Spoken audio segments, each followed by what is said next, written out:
안녕하세요. 5주 2차 시 수업입니다. 지난 1차 시 수업을 여러분 해보시니까 조금 단어 때문에 영어 때문에 조금 헷갈리셨죠? 예, 그래서 누구라도 한번 보고 기억하는 사람은 없습니다. 예, 그래서 한 번, 두 번, 세 번 보면서 반복적으로 보시다 보면 그 경영 이론, 경영학의 역사가 정리가 될 겁니다. 시간을 조금 소요해야 되는 단락이라고 말씀드리겠습니다. 자, 5주 2차 시 수업 시작하겠습니다. 1차 시에 이어서 계속 경영 이론에 대해서 살펴보겠습니다. 자, 경영 이론 일반 관리 이론입니다. 경영학에서 테일러와 함께 페이올은 많은 업적을 남겼습니다. 페이올의 경영 관리 이론을 보면 경영 관리의 보편성을 합리적인 경영 관리, 그리고 조직의 효율성, 그리고 교육도 필요하다라고 했고요. 경영을 기술적 행위, 상업적 행위, 재무적 행위, 안전 행위, 회계 행위와 관리 행위로 구분을 했습니다. 그래서 관리 행위를 계획, 조직, 명령, 조적, 통제로 구분하였습니다. 여러분, 경영학을 우리가 도입할 때 조직, 명령, 조정, 통제로 구분한 것을 기억하시나요? 어떤 내용들이었는지 혹시 기억하시나요? 앞에 지나갔던 내용들. 조직, 계획하고 조직하고 명령하고 조정하고 통제해야 한다. 경영 행위를 할 때 그 조직을 잘 조직해서 그 조직에 있어서 관리자와 그리고 중앙관리 그리고 생산자가 있겠죠. 그래서 조직의 이런 구분화와 그리고 그 조직의 상위 조직, 중간 조직, 하위 조직의 명령 체계를 잘 조성을 하고 그리고 또 이를 시행하였을 때 잘 조정을 하고 그 다음에 조정한 것을 통제해 봐야 된다. 그런 내용들을 여러분 경영관리에 도입할 때 봤던 기억이 나시나 모르겠어요. 예, 이런 이론이 페이올에서 나왔다는 거죠. 예, 그래서 경영학에서 중요한 인물이라고 말씀드릴 수 있어요. 자, 그래서 페이올의 경영학 이론 계속 보겠습니다. 첫 번째, 분업의 원리입니다. 그리고 두 번째는 연결 계층의 원리, 세 번째, 명령 통일의 원리, 네 번째, 권한과 책임의 원리, 다섯 번째, 집권화 원리, 여섯 번째, 지위의 통일, 그 다음에 일곱 번째, 질서의 원리, 여덟 번째, 조직체와 구성원과의 관계, 그리고 아홉 번째, 경영관리 기능. 예, 페이올의 경영관리 이론들입니다. 그러면 페이올의 경영관리 이론들 조금 살펴보도록 하겠습니다. 자, 페이올은 경영관리의 보편성을 주장했다. 그리고 합리적인 경영과 그리고 조직의 효율성을 중요시했다. 그리고 경영관리 교육의 필요성을 주장했습니다. 그는 경영을 기술적, 상업적, 재무적, 안전적, 회계행위적 관리행위로 구분하였습니다. 그리고 이런 경영의 관리행위를 계획, 조직, 명령, 조정, 통제로 구분한 경영학자입니다. 자, 첫 번째 분업의 원리라고 한다면 조직 내에서 업무를 세분화하고 이 조직 내 구성원 각자에게 세분화된 직무를 담당시켜야 한다. 이런 내용이죠. 그래야지만 능률과 생산성이 향상된다. 그래야지 전체적으로 사회도 함께 발전할 수 있다라는 내용입니다. 그 다음에 연결계층의 원리. 연결계층의 원리는 이 조직은 위에서 아래까지 모든 구성원이 수직적 권한으로 연결되어서 계층 구조를 형성해야 된다는 얘기입니다. 그죠? 계층 구조. 그래야지 조직과 명령과 조정과 통제가 잘 이루어지겠죠. 그래서 계층적인 그 계층이 가지고 있는 권한이 있어야 된다. 그리고 그 계층적으로 정보가 흘러가야 된다. 그리고 그래야지만 의사결정이 질서있게 행해질 수 있다. 그리고 수직적 계층에 의해서 의사결정, 수직적 계층에 의한 의사결정이 있을 때는 그 신속한 의사결정이 어려울 수가 있으므로 그 같은 지위 계층이 일하는 구성원들 사이에서는 수직적인 계층 경로를 거치지 않고 이제 양해를 얻고 난 다음에는 업무 처리를 할 수 있다는 이런 지름길 원리도 제시를 하였습니다. 그 다음에 이제 세 번째는 명령통일의 원리입니다. 명령통일의 원리. 명령통일의 원리는 그 조직 내 구성원들은 한 사람의 상사로부터 명령과 지시를 받아야 한다는 원리입니다. 예. 만약에 그 하위의 구성원이 상위 계층의 여러 상사로부터 명령을 받는다면 어떻게 될까요? 굉장히 좀 혼동이 오겠죠.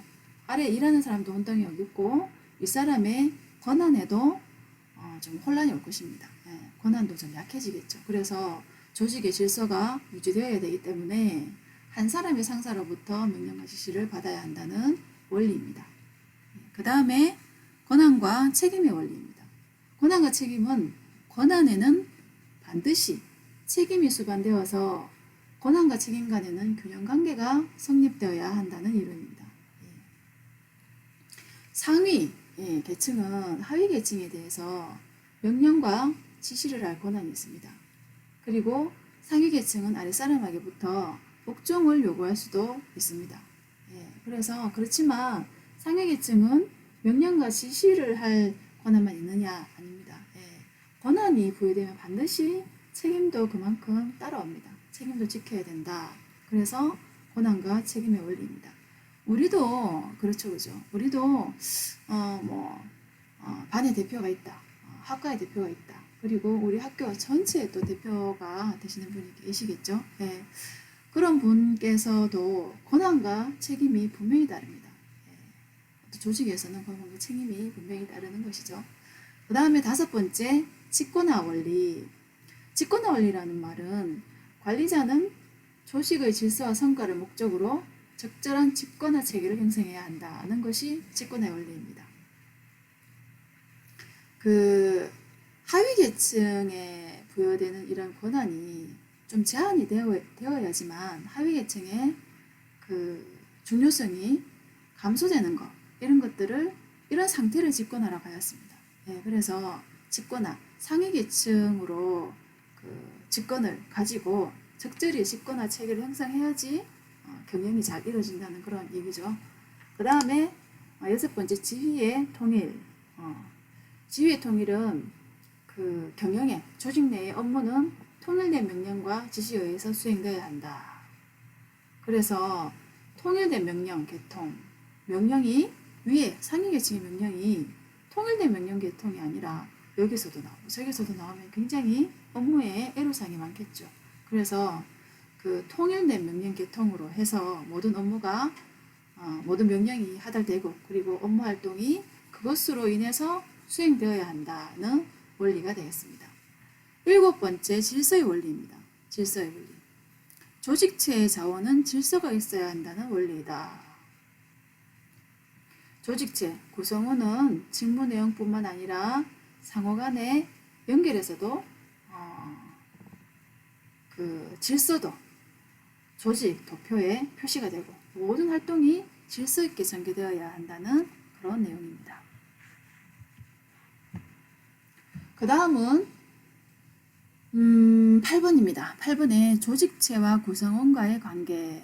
구성원의 목적은 조직체의 목적에 기속되어야 하는 반면 조직체는 구성원의 화학적 관계를 유지해야 된다. 구성원의 목적은 조직체의 목적에 기속되어야 하는 한편, 그렇죠. 기업의 목적은 무엇입니까? 기업의 목적은 19세기에는 제품의 생산을 해서 그 생산을 한 제품을 판매함으로써 이윤을 내는 것이 기업의 목적 아닌가요? 19세기의 얘기뿐만 아니라 현재도 그런 것 같습니다. 현재도 기업의 목적은 이윤 창출입니다.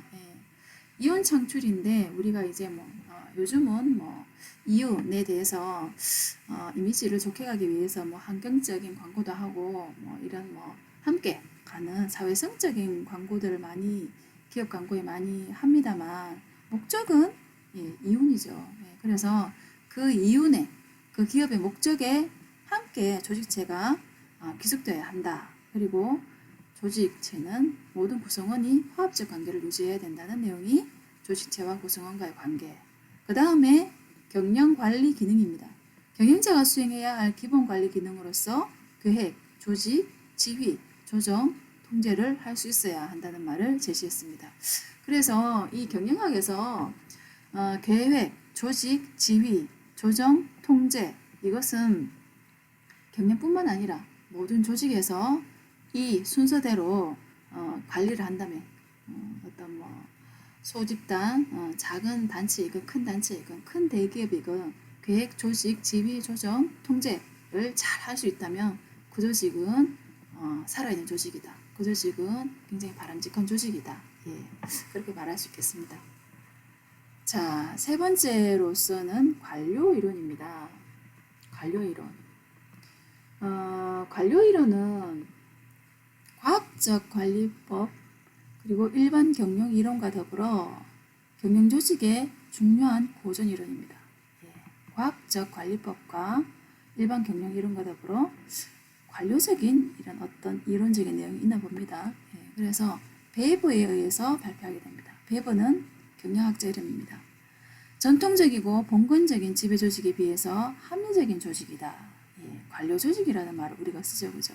그래서 관료 이론은 베버, 라스키, 릭스 세 학자에 대해서 얘기할 수 있습니다. 예, 베버는 구조적인 입장, 대규모 조직을 관료제로 보는 입장이었습니다. 자, 베버는 19세기 말경에 독일의 사회학자입니다. 이 사람은 관료 이론을 주장하게 됩니다. 관료 이론은 크게 이제 공식 조직 또는 뭐 대규모 조직을 관료제로 보는 베버의 구조적 입장, 정치 권력의 관계를 통해서 보는 라스키의 기능적 입장, 그리고 이 두 가지를 함께 보는, 그러니까 구조적인 면과 기능적인 면을 함께 보는 릭스의 입장으로 얘기할 수 있겠습니다. 이런 이제 대표적인 그 세 명의 관료 이론의 학자를 볼 수 있는데, 이 학자들은 이 학자들의 공통된 부분을 본다면 그 대규모의 조직에서 관료성을 찾아보려고 하는 것이 공통된 현상입니다. 그래서 이 이제 개념의 관료 이론의 개념의 기원은 베버에서 나왔다고 할 수 있겠습니다. 그래서 우리가 이제 관료 이론의 주요 내용을 한번 살펴볼 필요가 있겠습니다.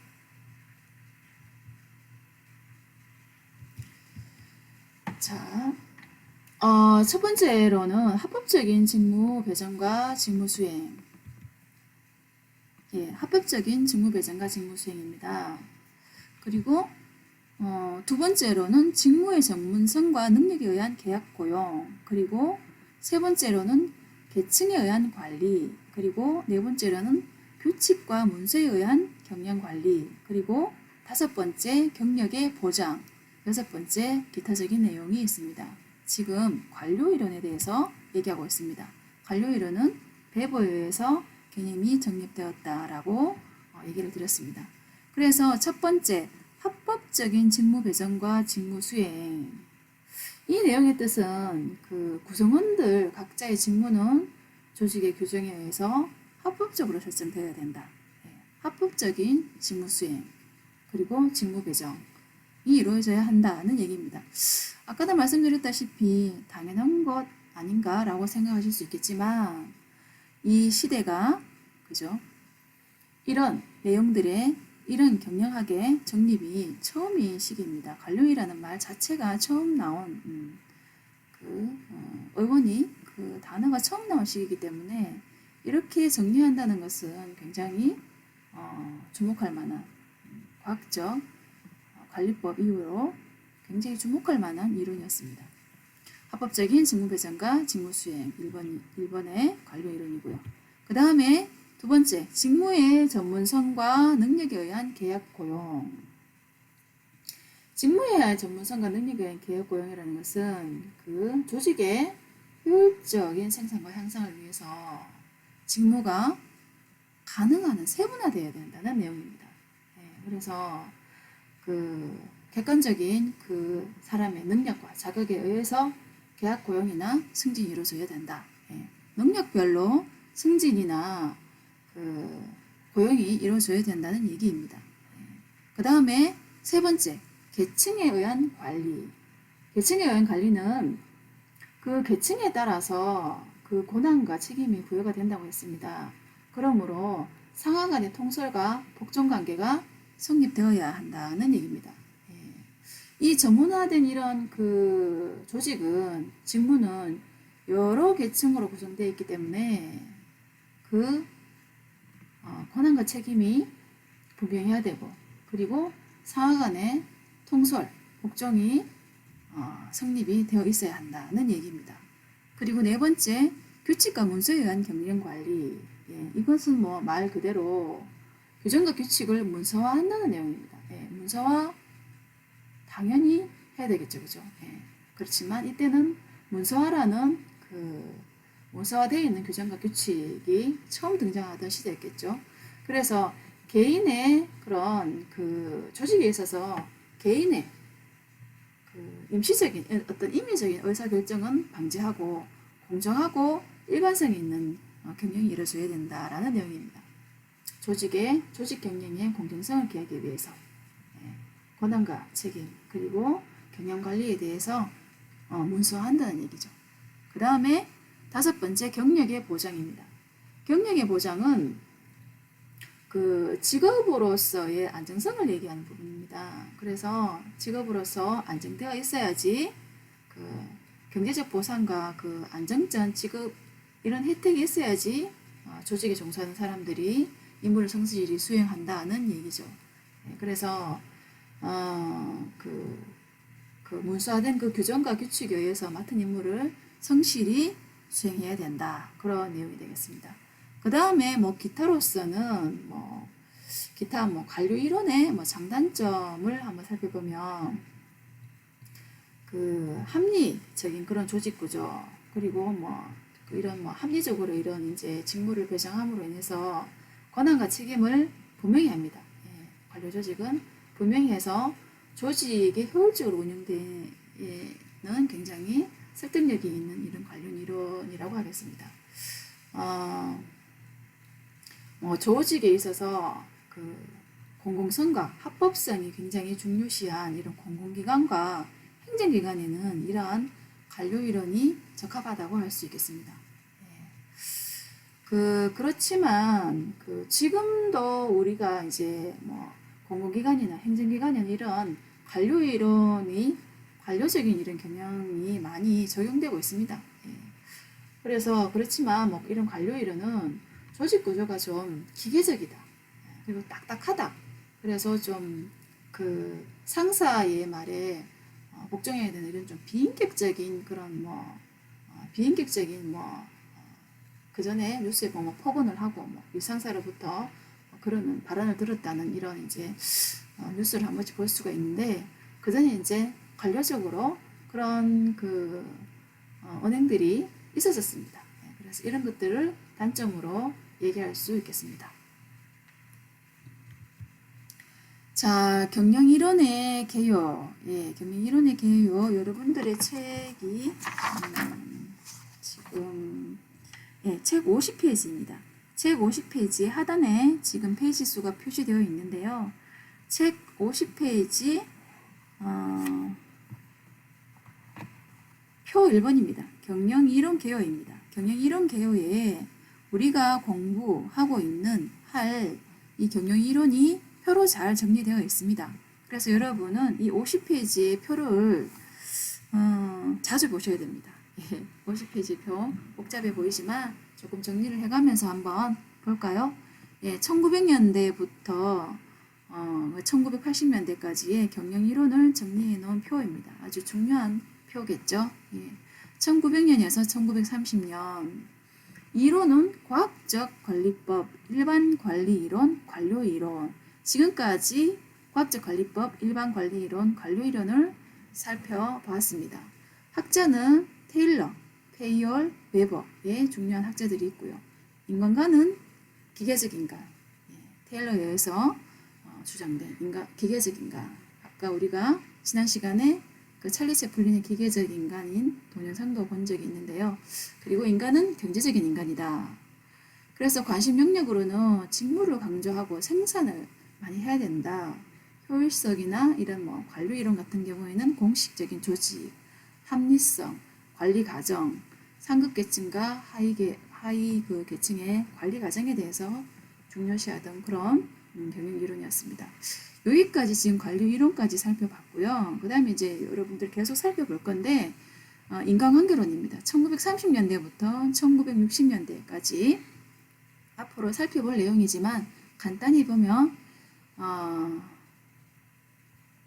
메이어와 렐스버거 사회적 인간입니다. 인간 강조하고 이제는 사람은 기계가 아니다. 심리적인 것도 좀 중요시하자. 인간 강조 그리고 집단적인 규범 비공식적 조직 이런 거에 대해서도 이제 대두되고 있습니다. 그 다음에 1960년대부터는 행동과학, 의사결정론, 시스템 이론, 상황 이론 등이 등장하게 됩니다. 맥글이라는 학자, 시몬이라는 학자, 대표적인 학자들이 있고요.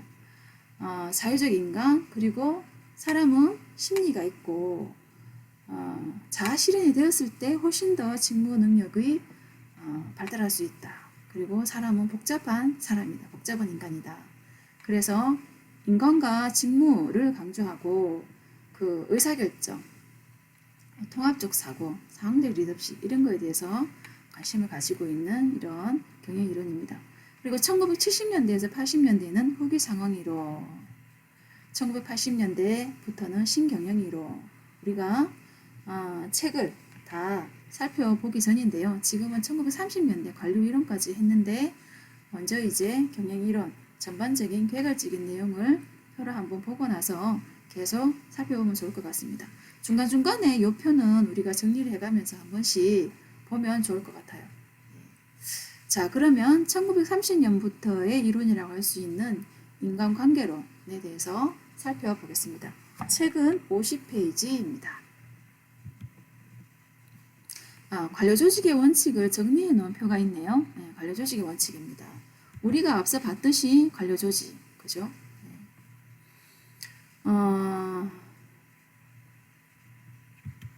한번 정리해보면 1번 업무는 분업에 따라 권한과 책임이 규정되어 있어야 한다.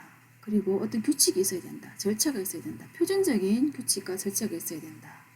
그리고 상위 조직, 하위 조직, 조직은 명확한 위계 질서가 있도록 구성되어야 한다. 그리고 구성원은 자격을 기준으로 공개 채용을 원칙으로 해야 된다. 우리가 앞서 봤듯이 그 자격과 기준에 따라서 그 전문적인 자격과 기술에 따라서 원칙적으로 공개 채용을 원칙으로 한다라는 내용입니다. 그리고 5번째, 모든 종업원의 직무에는 책임과 의무가 명시되어 있습니다. 그리고 조직은 전문 경영자에 의해서 관리되어야 한다라는 것이 관료 조직의 원칙이었습니다. 이 표는 책에는 없는데 표를 한번 정리해 봤고요. 자, 그러면 인간관계론에 대해서 보겠습니다. 1930년대 이후부터의 이론이라고 할 수 있겠습니다. 인간관계론은 메이어 등이 1930년에서 1950년대에 심리적인 측면도 고려해야 된다. 사람은 기계가 아니다. 라고 주장하는 이론이죠. 네, 그래서 인간관계론의 발달은 호선 실험이라고 해서 호선 공장에서의 실험입니다. 네, 인간관계론의 발단이라고 하겠습니다. 호선 실험으로부터 시작인데 1924년부터 8년간 실시되었습니다. 미국의 전기회사 호선이라는 전기회사에서 호선 공장에서 실시된 실험입니다. 이 회사는 굉장히 잘 운영되던 우량 기업이었습니다. 그래서 뭐 임금이나 복지나 이런 뭐 수준이 그 당시에 높은 수준의 회사였습니다. 그래서 그런데 다른 회사보다 임금도 높고 복지도 잘 해주고 있다고 생각했는데 종업원들이 불평이 나오게 됩니다. 불평이 자꾸 증가하게 됩니다. 그래서 이 증가의 원인이 뭘까라고 연구하게 되는 것이죠. 그래서 이 메이어와 레스리버그에 의해 밝혀진 내용, 이 사람들은 이 연구원들이었습니다. 앞에 이 호선 실험의 연구원들이었는데 여기에서 밝혀진 내용을 봤더니 생산력의 증가는 인간관계에 있다. 8년간 연구했던 결과를 정리한 것입니다. 부품처럼 노동자를 대하던 관리 방식에 문제점이 있다. 그리고 인간 행동에 대한 과학적 접근이 필요성이 대두된다. 그리고 행동과학 발달의 계기가 되는 이 호선 실험입니다.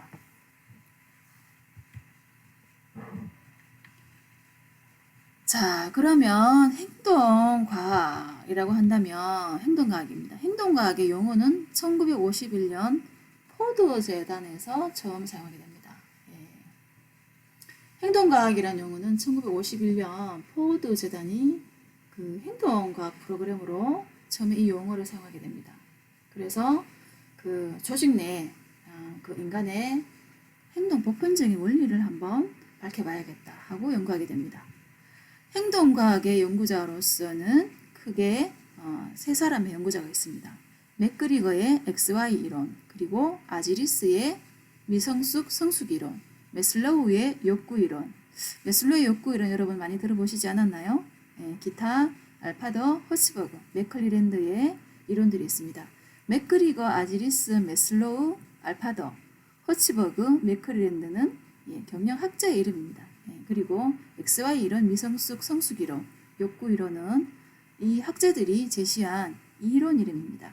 그래서 이 행동과학의 이론을 지금 시간에 살펴보기에는 조금 시간이 부족한 면이 있어서 다음 시간으로 하겠습니다. 여기까지 5주 2차시 수업 마치겠습니다. 여러분들 딱딱한 경영 이론 수업을 듣고 계시는데 조금 힘드실 것 같아요. 그래서 반복적으로 조금 보시면서 좀 복습해 주시기를 당부드립니다. 오늘 수업 듣느라 고생하셨습니다.